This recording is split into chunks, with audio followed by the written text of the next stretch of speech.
অনেক হলো time loss করা, সবকিছু করা, রিলস তো দেখে এত টাইম নষ্ট করছি। কথা এবার বলতে যাচ্ছি যে নেতাজি সুভাষচন্দ্র বসু ফিরেছিলেন, আলবাত ফিরেছিলেন, এটা সত্যি। আর তোমরা যদি বিশ্বাস না করো তো এই বইটা পড়ো। এই বইটার মধ্যে কোথায় ফিরেছিলেন, কি ঘটনা, ব্যক্তিত্ব সব লেখা আছে।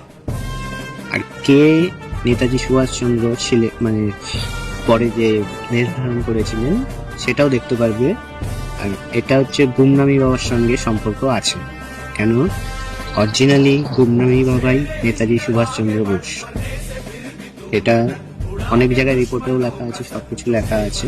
তোমরা এটা পড়ে দেখো, বইটা পড়ে দেখো। বইটা কুনালদা এসে করেছে, পাবলিশ করেছে। বইটা তোমরাও পড়তে পারবে। এবার আমিও পড়েছি, বইটা দেখে মনে হলো ঠিকই এটাই সত্যি, এটাই অরিজিনাল। তোমরা একবার এই বইটা পড়ে দেখো।